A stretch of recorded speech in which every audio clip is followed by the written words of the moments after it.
Hello students. अब ये unit 5 का लास्ट टॉपिक है, रेपिडली वेरिड अनस्टडी फ्लो।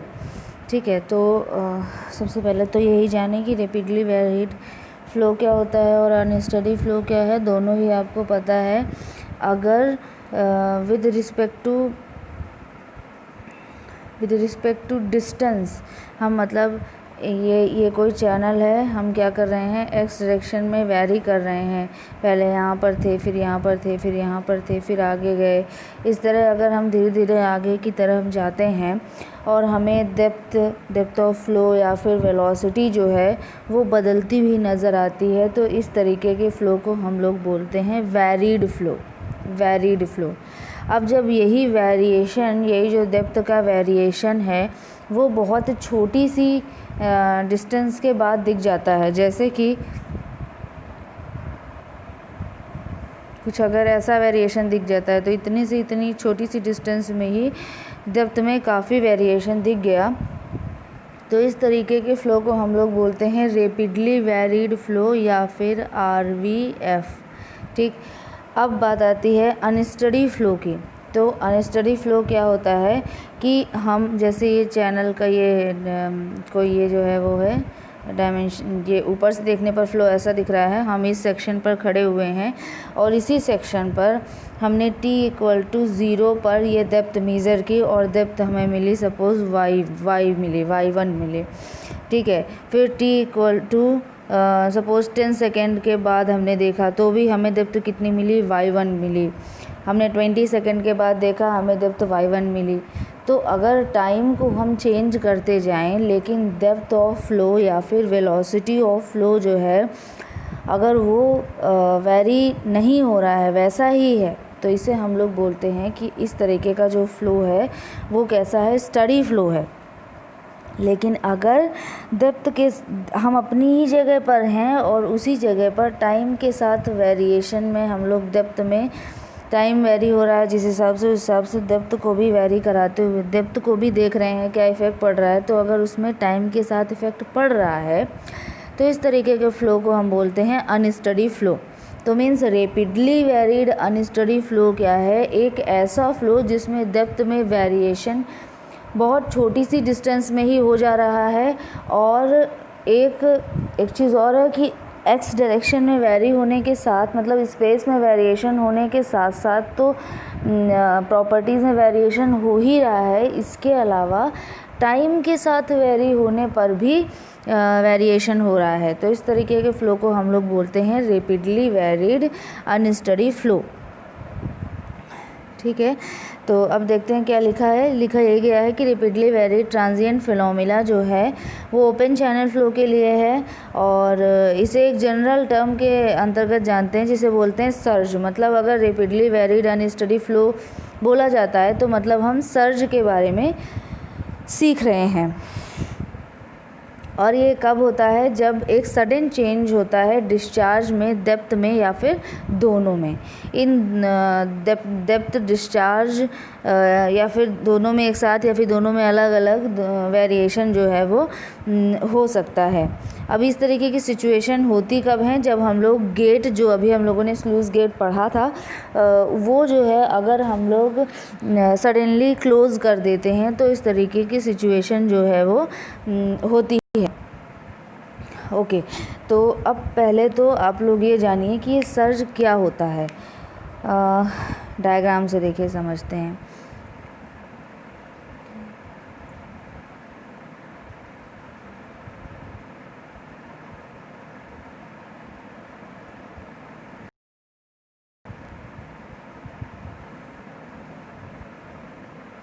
देखिए, अब हम देखते हैं कि ये सर्ज क्या होता है।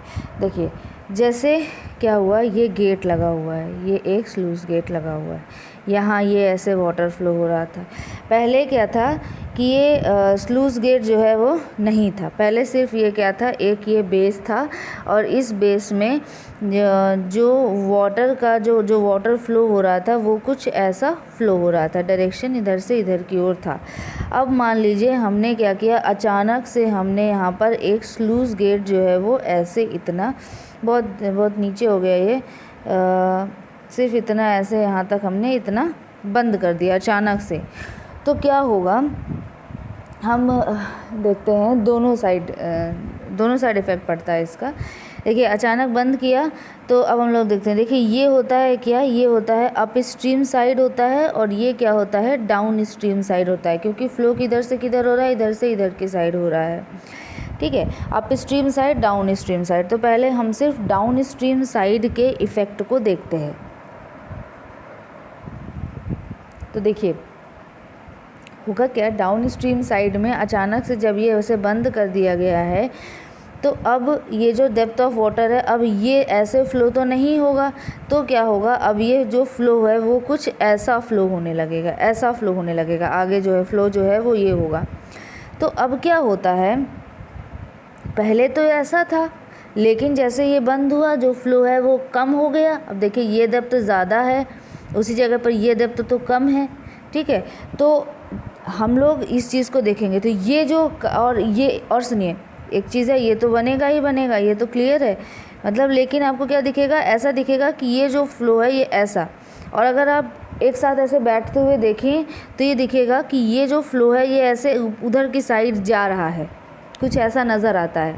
ठीक है, तो इस तरीके के फ़्लो को ये किधर साइड मूव कर रहा है, ये डाउन स्ट्रीम साइड में मूव कर रहा है।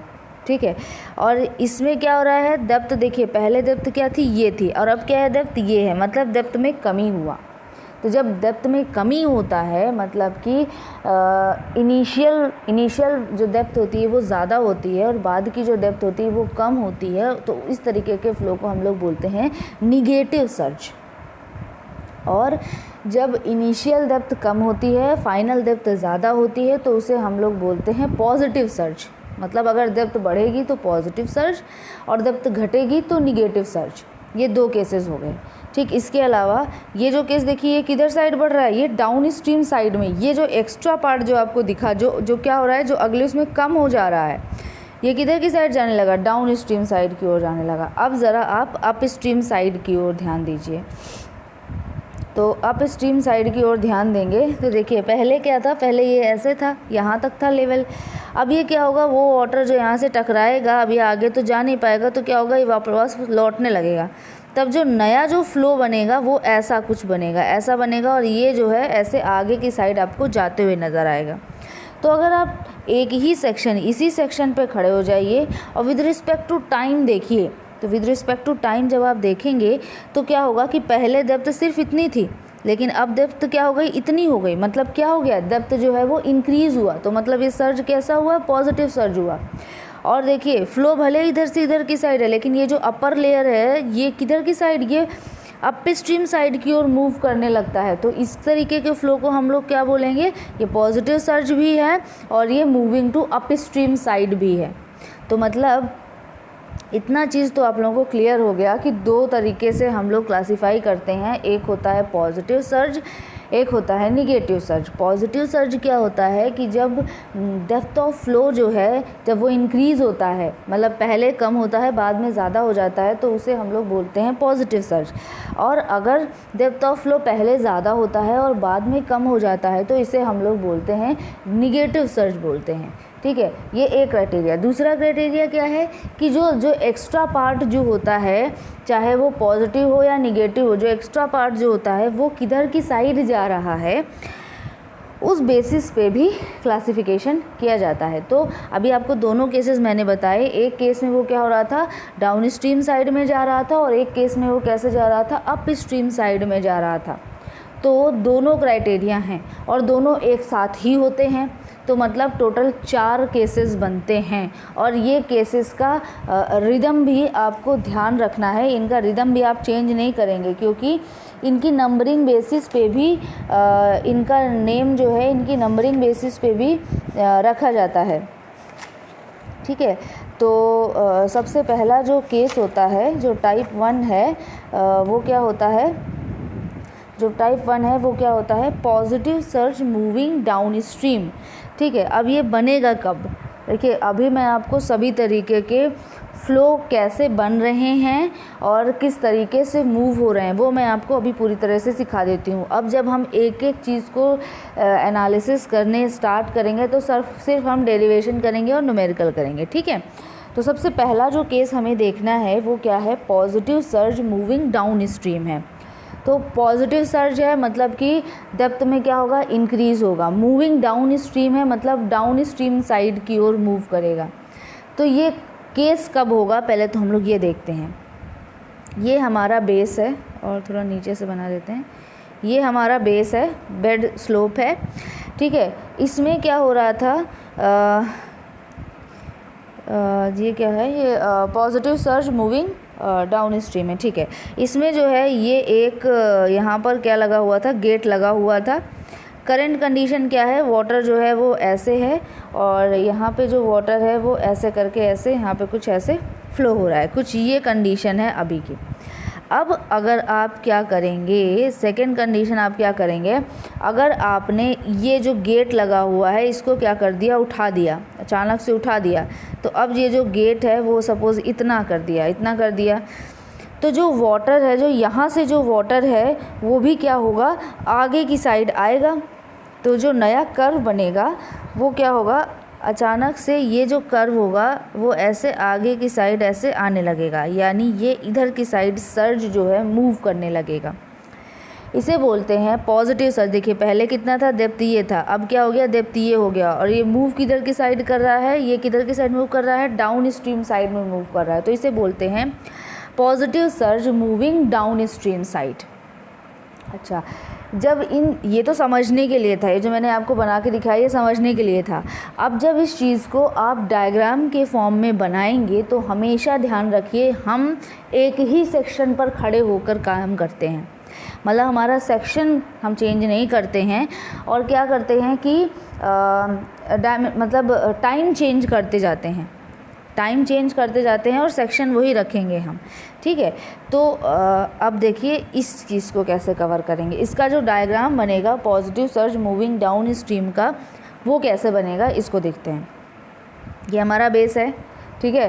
पॉजिटिव सर्ज है मतलब सीधी बात है, हम सपोज़ ये ऐसे ये एक फ़्लो था, हम इस सेक्शन पे ही हैं और हम इसी सेक्शन पे बात करेंगे, लेकिन इसी सेक्शन पे t=0 पे, फिर t1 टाइम पे, फिर t2 टाइम पे। अब ये टाइम यहाँ के ऐसे ऐसे आगे बढ़ता हुआ जाएगा और उसी के रिस्पेक्ट में हम लोग ड्रॉ करेंगे, एक ही जगह की डेप्थ को ड्रॉ करेंगे, ठीक है। तो सबसे पहले मान लीजिए जो t=0 टाइम पे जो है ये डेप्थ था। अब पॉजिटिव सर्ज है मतलब कि क्या होगा, सर्ज जो है वो इंक्रीज़ होगा, इंक्रीजिंग वे में होगा, ठीक है। अब अगर हम इस सेक्शन पर हैं और डाउन स्ट्रीम साइड में पॉजिटिव सर्ज हो रहा है, मतलब डाउन स्ट्रीम साइड में डेप्थ क्या हो रही है, इंक्रीज़ हो रही है, डेप्थ इंक्रीज़ हो रही है, टाइम के साथ इंक्रीज़ हो रही है। t=0 पर इतनी है, t=0 पर इतनी है, कुछ 20 सेकेंड के बाद जब t बढ़ गया तो यही डेप्थ क्या हो गई, इंक्रीज़ होकर इतनी हो गई, फिर आगे बढ़ा, इंक्रीजिंग है, फिर और आगे बढ़ गया, फिर और आगे बढ़ गया, फिर और आगे बढ़ गया, कुछ इस तरह। फिर ये एक समय के बाद क्या हो जाता है, कांस्टेंट हो जाता है। मतलब ये एक हमें डायग्राम मिला जिसमें हमने क्या ड्रॉ किया है, एक ही सेक्शन पर डेप्थ ऑफ वाटर ड्रॉ किया है, with respect to time draw किया है। तो ये जो केस होगा ये हमारा एक्चुअल फिनोमिना होगा जो हम लोग यूज़ करेंगे, और ये है क्या, positive surge moving down stream. तो पॉजिटिव सर्ज है, मूविंग डाउन स्ट्रीम है, मतलब ये इस डाउन स्ट्रीम साइड में मूव कर रहा है। अच्छा, एक चीज़ और, सेक्शन 1 वैसे तो क्या है, ये एक ही जगह पर है, लेकिन हम लोग विद रिस्पेक्ट टू टाइम को ड्रॉ करते हैं तो हम लोग ये मानते हैं कि इनिशियल जो है कंडीशन यहाँ थी और ये वेलोसिटी यहाँ पर क्या थी, v1 थी, और डेप्थ क्या थी, y1 थी, और q1 जो है फ्लो जो था वो q1 था। अब नेक्स्ट जो केस है, मतलब जब ये पूरा बढ़ गया है, इसके बाद जो केस था दूसरा बना, ये यहाँ पर सेक्शन 2 बना। यहाँ पर डेप्थ जो है वो y2 है, जो वेलोसिटी है वो v2 है, और जो डिस्चार्ज है वो q2 है। इस पर्टिकुलर केस के लिए डिस्चार्ज q1 = q2 नहीं होता है, हमेशा ध्यान रखिएगा, q1 = q2 नहीं होता है। मतलब हम कंटिन्यूटी इक्वेशन इस केस में नहीं लगा सकते हैं, ठीक है, ना मोमेंटम इक्वेशन लगा सकते हैं ना कंटिन्यूटी इक्वेशन लगा सकते हैं। ठीक है, इतना बात आप लोगों को क्लियर हो गया होगा अब तक। आई थिंक हमने इसमें कुछ नहीं किया, बस हमने किया क्या है, हमने एक जगह पर खड़े होकर टाइम को वेरी कराते हुए डेप्थ देखते गए और हमने उस डेप्थ को विद रिस्पेक्ट टू टाइम जो है वो ड्रॉ कर दिया है। तो positive surge moving down stream side के लिए यानी टाइप 1 के लिए हमें ऐसा कुछ डायग्राम जो है वो देखने को मिला है। ठीक है, अब देखिए, अब हम जब इसमें ना ही कंटिन्यूटी इक्वेशन लगा सकते हैं ना ही मोमेंटम इक्वेशन लगा सकते हैं, तो हमारे पास कोई और ऑप्शन नहीं बचता है इसे सॉल्व करने के लिए। तब हम लोग क्या करते हैं कि हम इसको, ये अनस्टडी फ्लो है, हम इसको इसके करेस्पॉन्डिंग स्टडी फ्लो में कन्वर्ट करते हैं। तो जब हम इसको इसके करेस्पॉन्डिंग स्टडी फ्लो में कन्वर्ट करते हैं तो ये जो वेलोसिटी होता है इसे हम लोग बोलते हैं वेलोसिटी ऑफ वेव, VW से रिप्रेजेंट करते हैं, वेलोसिटी ऑफ वेव।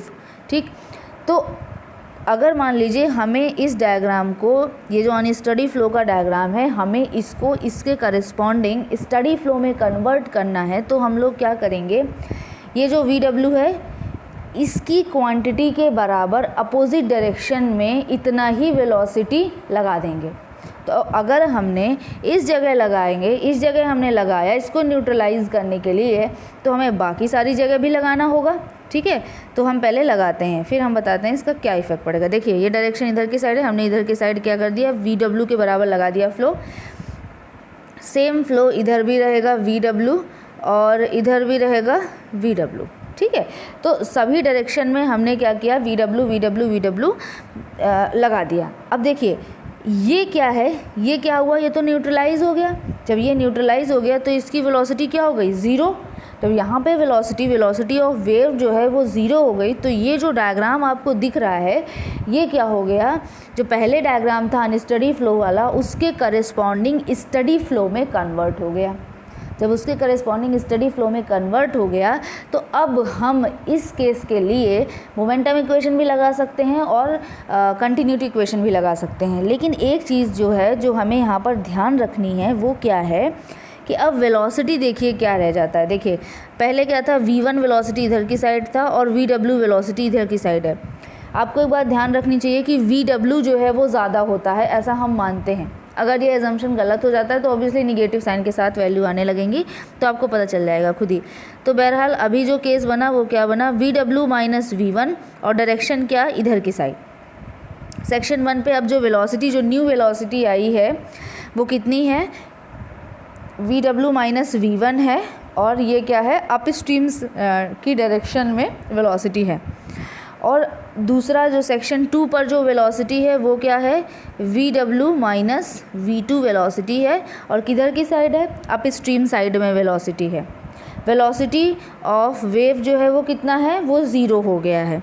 ठीक है, सेक्शन 1 पे जो डेप्थ है वो y1 है अभी भी, सेक्शन 2 पर जो डेप्थ है वो अभी भी क्या है, y2 है। ठीक है, अब हम इस पर्टिकुलर केस के लिए अगर हम इसका मोमेंटम इक्वेशन लगाएं और इसका हम लोग कंटिन्यूटी इक्वेशन लगाएं और दोनों को सॉल्व कर दें तो हमें ये केस मिल जाएगा। मतलब ये केस जो है वो सॉल्व करने में हमें मिल जाएगा। जैसे कि अब देखते हैं, ये पूरी चीज़ें कवर हो गई हैं, पॉज कवर कर दी हैं। ये देखिए, ये जो डायग्राम हमने बनाया था यही है कि ये positive surge moving down stream positive surge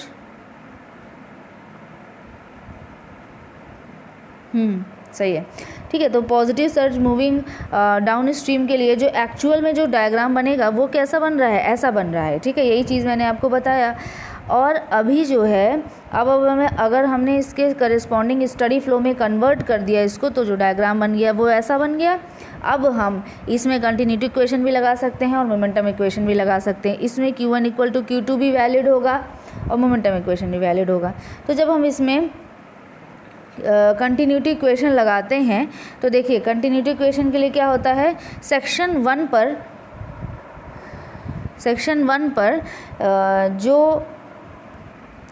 पर जो वेलोसिटी है,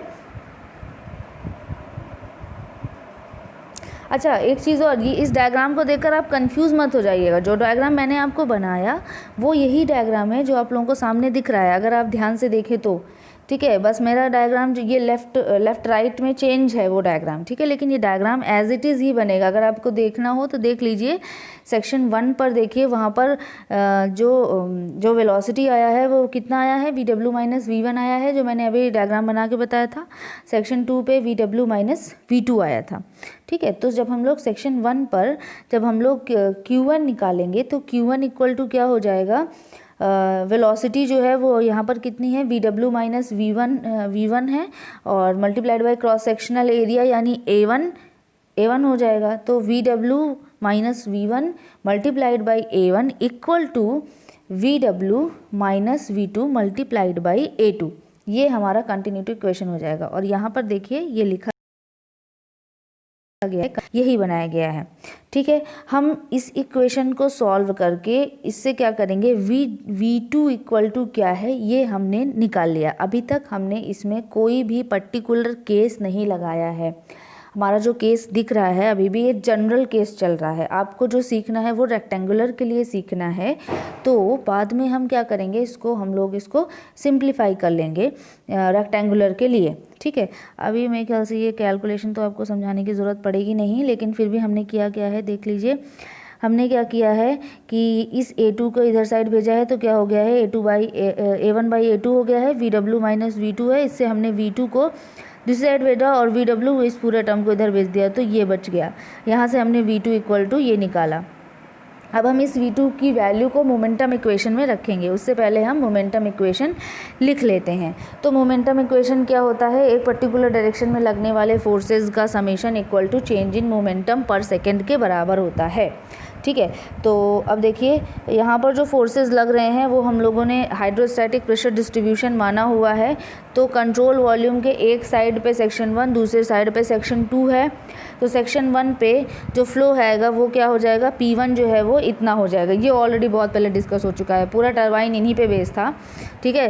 तो सेक्शन 1 पे जो फोर्स है वो माइनस सेक्शन 2 पे जो फोर्स है वो इक्वल टू ये वैल्यू जो है वो m/t है। m/t की वैल्यू है, कैसे देखिए, मास पर टाइम की वैल्यू हमें चाहिए। तो मास का वैल्यू क्या होता है, mass density multiplied by volume divide by time, पर टाइम डिवाइड बाई टाइम।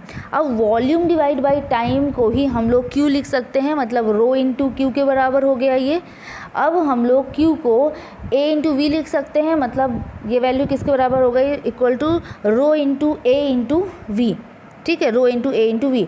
अब गामा यानी यूनिट वेट इक्वल टू क्या होता है, रो इंटू जी। तो यहाँ से रो इक्वल टू क्या हो गया, गामा बाई जी।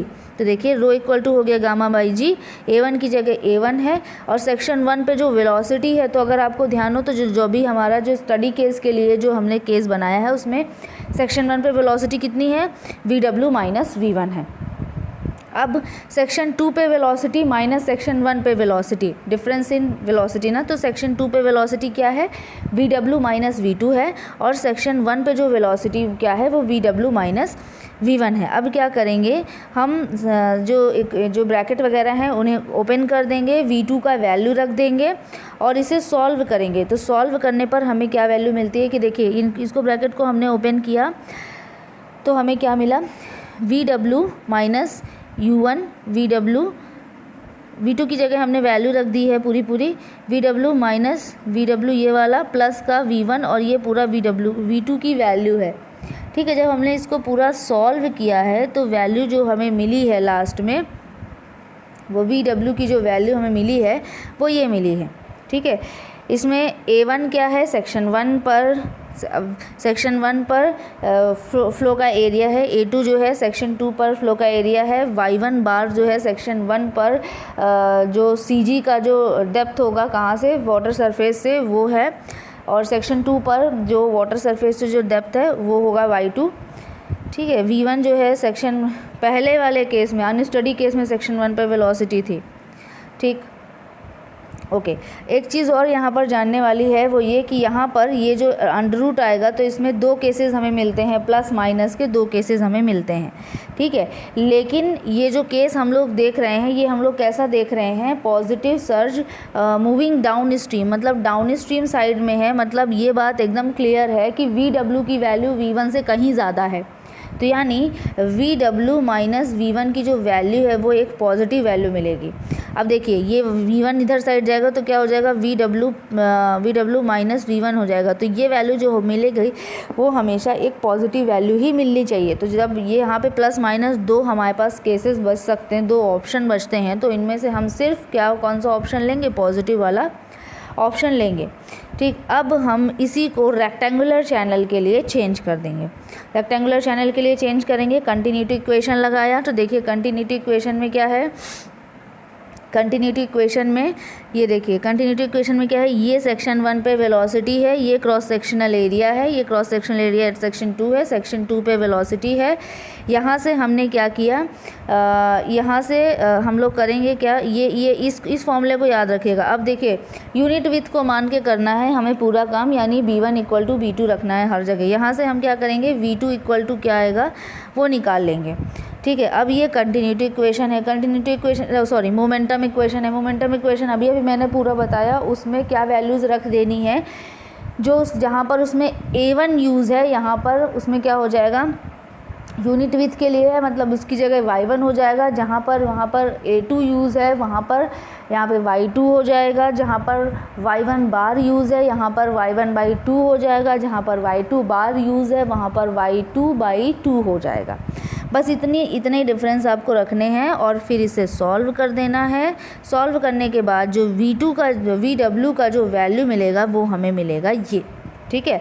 अब जब VW का वैल्यू मिलेगा ये, तो इस फॉर्मूले को याद करना, आप याद करना चाहें तो आप याद कर सकते हैं। वैसे इसको याद करना कोई बुद्धिमानी वाला काम नहीं है, इसके और सिंप्लीफाइड फॉर्म जो है वो सामने आएंगे, ठीक है। तो ये देखिए बीच में हमने एक इक्वेशन, ये इक्वेशन नंबर 3 जो है वो बनाया हुआ था, VW माइनस V1 का square equal to G/2 Y2/Y1, Y2 का स्क्वायर माइनस Y1 का square divide by Y2 minus Y1। अब ये A square minus B square है तो ये क्या होगा, A plus B, minus B में से कट करेंगे और नीचे क्या हो जाएगा, Y2 माइनस Y1 है तो ऊपर भी Y2 माइनस Y1 और Y2 प्लस Y1, तो Y2 माइनस Y1 और Y2 प्लस Y1 दोनों कैंसिल हो जाएगा। ये चीज़ें देखिए यहाँ पर है, ये वैल्यू कैंसिल हो जाएगी। तो बचा क्या, सिर्फ इतना चीज़ बचा है। इसमें हम लोग क्या करेंगे, दोनों साइड में Y1 का डिवाइड कर देंगे। जब Y1 का डिवाइड कर देंगे तो ये क्या हो जाएगा, Y2/Y1 रहेगा, 1/2 रहेगा, GY1 हो जाएगा और इसमें डिवाइड बाई Y1 हो जाएगा। तो Y2/Y1 और Y1 कैंसिल हो जाएगा तो क्या बचेगा, 1। इस फॉर्मूले को हमें याद रखना है, इस फॉर्मूले को याद रखना है। अभी ये फॉर्मूला जो है वो आपको एक यूनिक फॉर्मूला दिख रहा है, लेकिन जैसे ही आप अभी दूसरा केस देखेंगे, मतलब कि positive surge moving up stream के लिए आप सेक्शन देखेंगे तो आपको फिर से यही फॉर्मूला डिराइव होकर मिलेगा, लेकिन डिफरेंस कहाँ पर आ जाएगा, सिर्फ इस जगह डिफरेंस मिल जाएगा, ठीक है। तो ये सब क्या है चीज़ें, ये मैं आपको बताऊंगी, लेकिन अभी क्या है, बस ये फॉर्मूला डिराइव हुआ है, ठीक है। ये सब आपस में इंटरलिंक्ड है, तो पहले आप सब कुछ सीख लीजिए, फिर आपको उस चीज़ों को हम इंटरलिंक करके सिखा देंगे, ठीक है। नेक्स्ट उसमें आप लोग सीखेंगे। Thank you.